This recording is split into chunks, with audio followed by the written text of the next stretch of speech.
Re-elected only for doing what is right and the right way. I am so thankful, and I'm proud to serve with him. It's been a privilege to be a representative for Smith County, northern Smith County, for the last 2 years. Presently, I serve Gregg in Upshur County. My name's David Simpson, and I'd like to speak to you a little bit about firearms. Firearms are instruments of power. They're extension of our bodily arms. They allow us to reach out and stop or repel people, animals, or things before they get too close to us to harm us. In the United States and Texas, we have a rich heritage of armed citizenry that is evoked by the names of such places as Lexington, Concord, and Gonzales. At another small town here in Texas called Washington on the Brazos, the delegates of the people of Texas declared their independence after General Santa Anna had overturned the Constitution then in effect. He had demanded that Texans abandon their homes or submit to tyranny, including the ultimatum to deliver up their arms. But in Texas, a call to give up arms is a call to arms.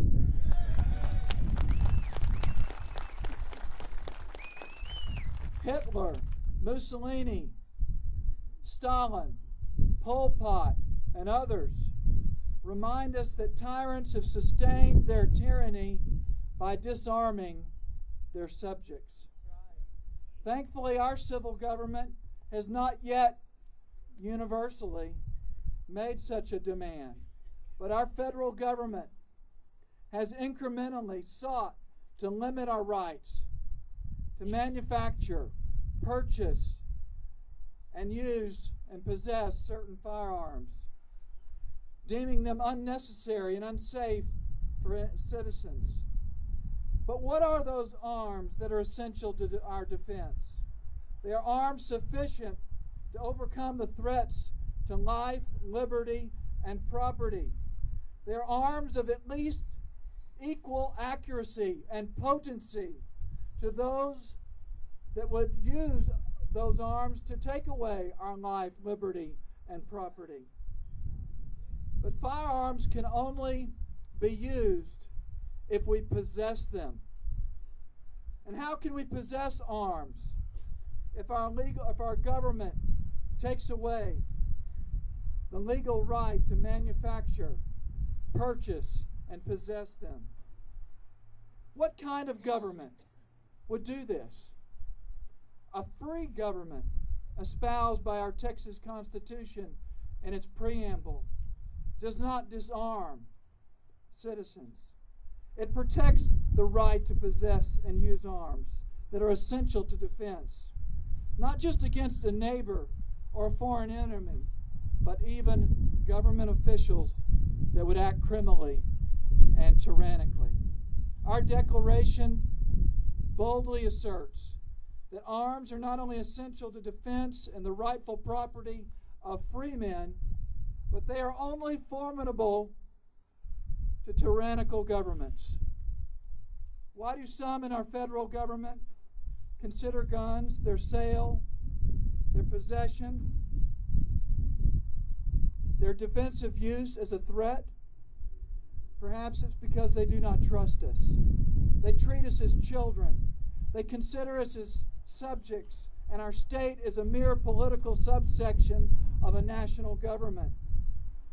But we don't have a national government. We have a federal government created by the several independent sovereign states of America. It was done voluntarily.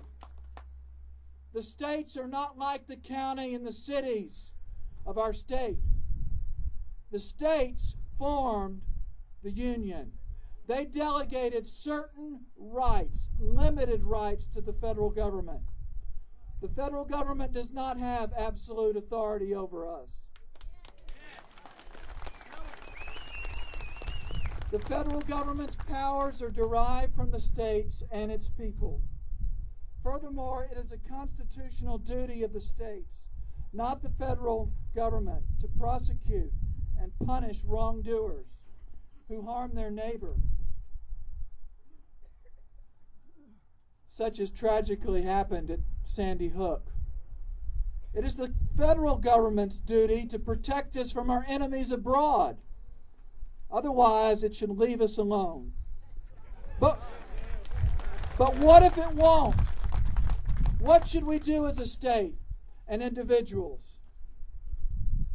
What should we do if they seek to license our guns, to take them away, or limit our manufacture, their potency, or their sale?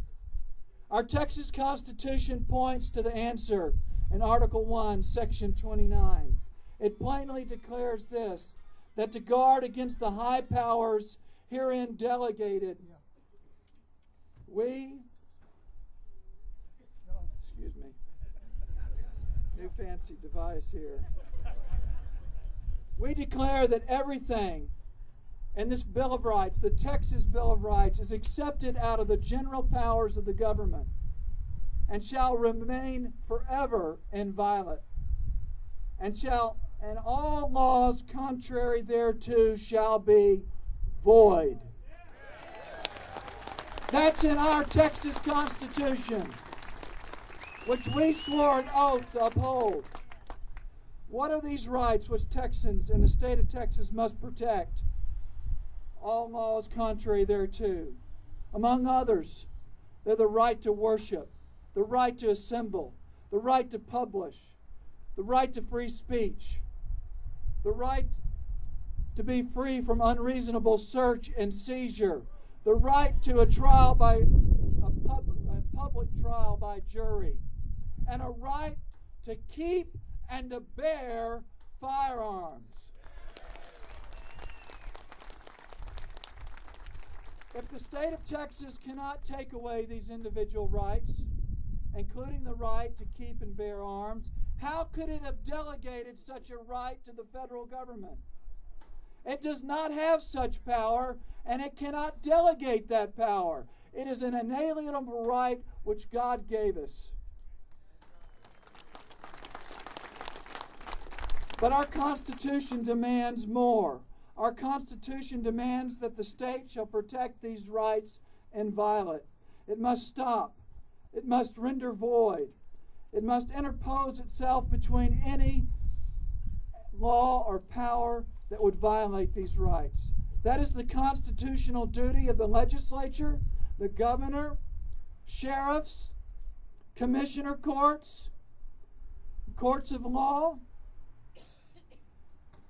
and it is your duty as individual citizens. Those in authority in our state are to render void any law or any action based on such law.